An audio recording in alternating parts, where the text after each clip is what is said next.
Hi, it's G from Native Speakers Academy.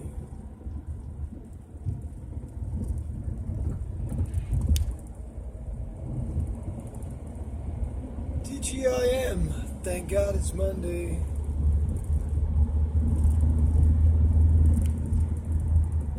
Back to the grind.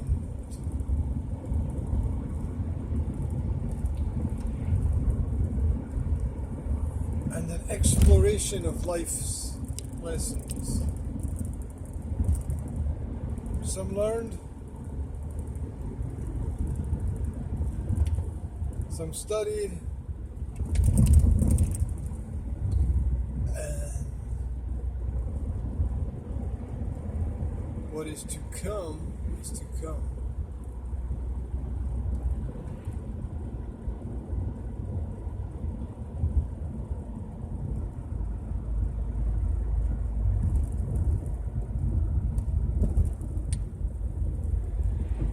Pink and orange, such bright, happy colours for this time of year. Anyway, life's lessons learned.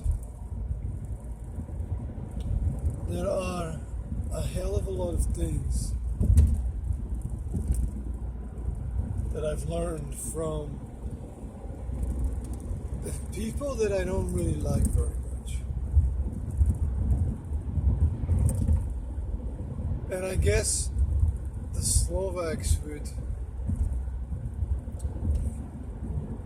distill that or boil that down into the phrase that everything bad is good for something. I think stay on your side of the road. Okay. I think that the origin of that principle was the fact that under communism, people lived in a kind of hell that if they focused on it too much, they would go completely insane. Let's face it, it didn't work. It didn't work because everybody lied. And the hangover now is that trying to tell the truth is just the complete opposite of everything the culture is used to. Of course, not everybody. It's a generalization, but it's true. And you have to start somewhere. So everything bad is good for something. It's their way of saying, always look on the bright side of life. Which would be the British version of everything bad is good for something. I think all cultures must have some variation of this theme as a way of getting through hard times. So, life's lessons. Things we learn from people we don't really like very much. Well, first of all, we learn something about ourselves. It's always the first lesson. What do we learn about ourselves from the situation, from the problem, from the conversation, maybe even from the conflict? What do we learn about what we like and what we don't like? What do we learn about why we like what we like and why we don't like what we don't like? What we learn about how we are and how we are unwilling to change, how we are inflexible on certain issues, themes, and topics and subjects.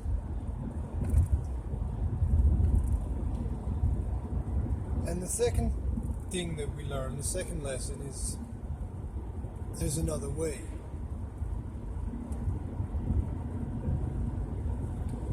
Now this is all related to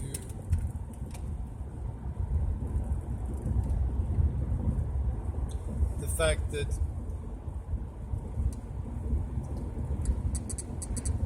our history, our experiences are all different, and therefore we're all going to come to different conclusions about what is the right way, what is the right road. A basic principle of that can be seen by those who think that as long as you follow the law, you're doing the right thing. Of course, the law is not the greatest authority. The greatest authority is the truth. So therefore, following the law is basically not conforming to the highest standard of life that you could live. But by many it's perceived as adequate.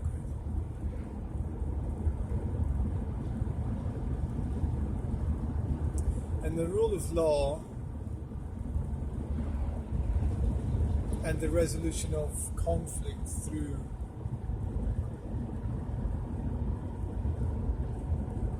the peaceful means of order and courts is one of society's great achievements. And don't get me wrong, I know that there's corruption in the court system. In the great game.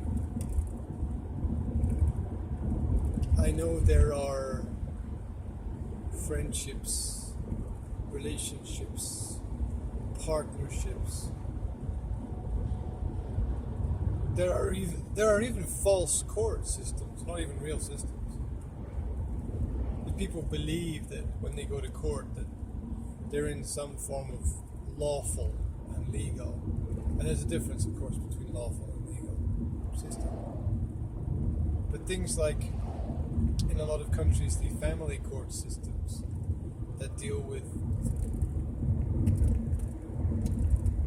children and parents are not even any form of legal system.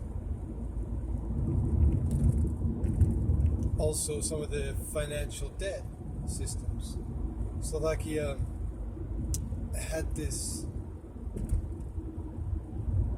financial loans problem, and still has, where when you borrow money, you agree that if you don't pay that money back, that a special court will be allowed to decide what happens, and this special court is private. And there's no way you're going to get any fair and balanced, any unbiased results there. So you have to be careful. There are lots of different games that are being played in this world of word magic. Because court is just another word for game. And how we interpret and understand language is also important in this principle.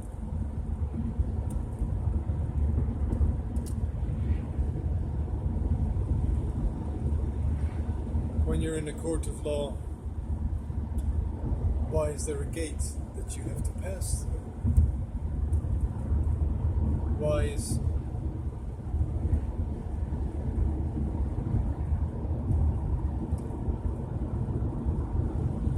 there a bar? Why do you stand in the dock? All of these words are very selectively chosen.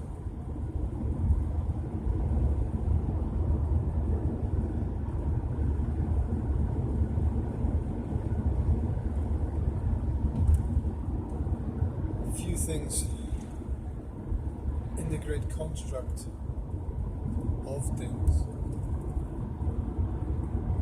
are there by accident or by chance. Anyway, this is not answering the question or getting anywhere. things that you learn from people that you don't like. As I said, first you learn about yourself. You learn about your prejudice, your bias.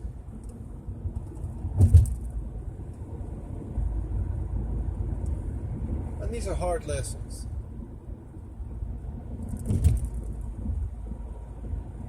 Because you are learning about the fixed part of yourself. No matter where you go, no matter what you do, you will still be you. So there's part of you that is not going to change. And if it changed, you wouldn't be you. So there you go.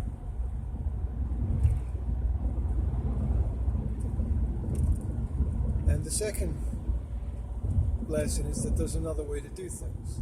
This doesn't mean that this other way is the right way. But what it does mean is that wherever you go, whatever you do, you're going to run into other ways of doing things. Isn't that why countries exist? Because people had other ways.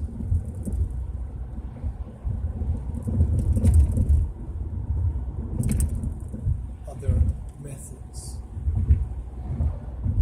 Other systems. And it might be that your way, your method, your system is not going to work in another world. It might be that your fixed set of traditions and habits make little or no sense. As polite as it is to hold open a door for someone in one culture, it might not be so polite in the next.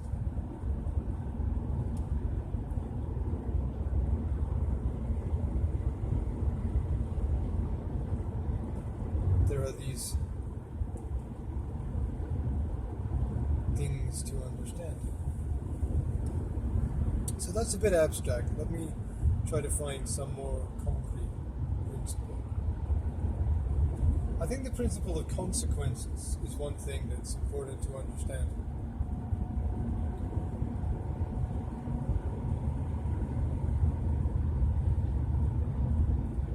Thoughtful, considerate people care about the consequences,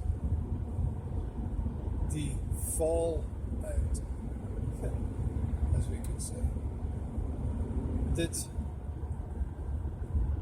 every action creates some form of reaction that might have a knock-on effect. It might set off a chain of events that might or might not be predictable. And for thoughtful people, this is a bit of a problem. Because you care. You care about the results for everyone. You care about the progress for everyone. Again, this is a classic problem in education, where the thoughtful, considerate elements are going to point out the fact that a lot of children fall through the cracks in the system. Education provides them with, state education provides them with basically nothing.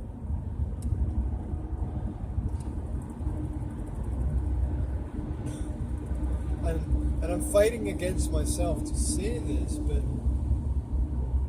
for the majority of children, it's not the case that they fall through the cracks. There is some kind of safety net there for them.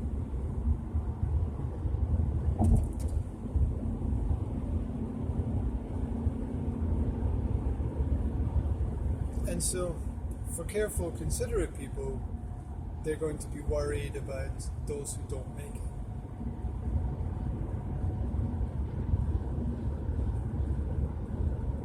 those that the system cannot help or effect. And there's a lot of this. But there's another way of thinking,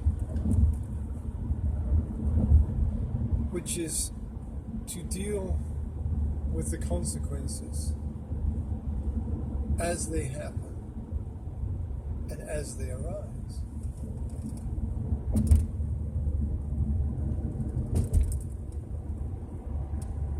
To cross that bridge when they come to it, and this frees up the lives of these people so that they can attempt a lot more things, so that they can challenge themselves and explore the world around about them and push barriers, push borders, and push limits. Once again, I'm not saying that this is a good thing to do, but it exists. These are things that we have to deal with in our lives. Wherever there's a person who's prepared to step back out of the way, in the same environment, I'm sure you can find a person who's just going to press on no matter what is presented to them. Now, this may be daring or this may be foolish.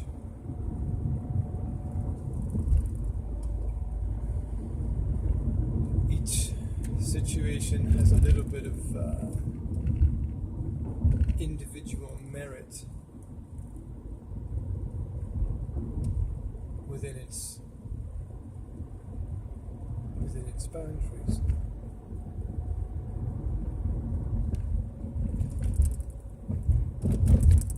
Of course, the greatest boundary is self and our human experiences, specifically the experiences at the key ages: 0 to 5, 5 to 8, 8 to 12.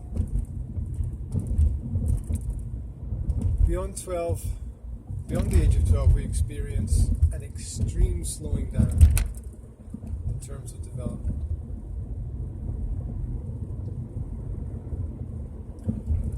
To the point at which, by the age of 18, we are essentially old dogs that will learn very few new tricks. Which means if you can trap people in education to the age of 25, you've just killed most, if not all, creativity. A lot of chances that society has to develop. Spot the obvious contradiction in this monologue. Yes, it's the educational one again.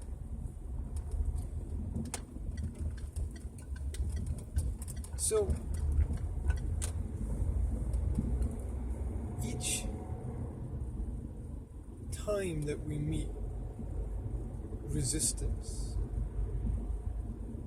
some form of opposition, it's important to understand that good or bad, there's a lesson to be learned from that situation. And that we might as well take the time to learn the lessons that we can when we can. Because it's going to save us a lot of hassle in life if we just try to avoid learning these lessons. Now, there are many more specific examples, because I think at each phase of my life I've come into contact with people who have different opinions, and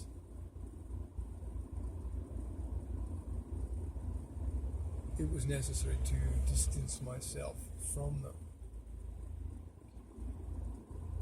But if we're going to learn,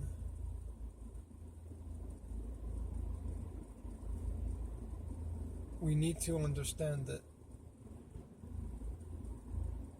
learning is construction within our own mind. And sometimes when we construct things within our own mind, we need to knock down a few of our own walls as well. So as the Slovaks say, everything bad. It's good for something. Let me know what you think.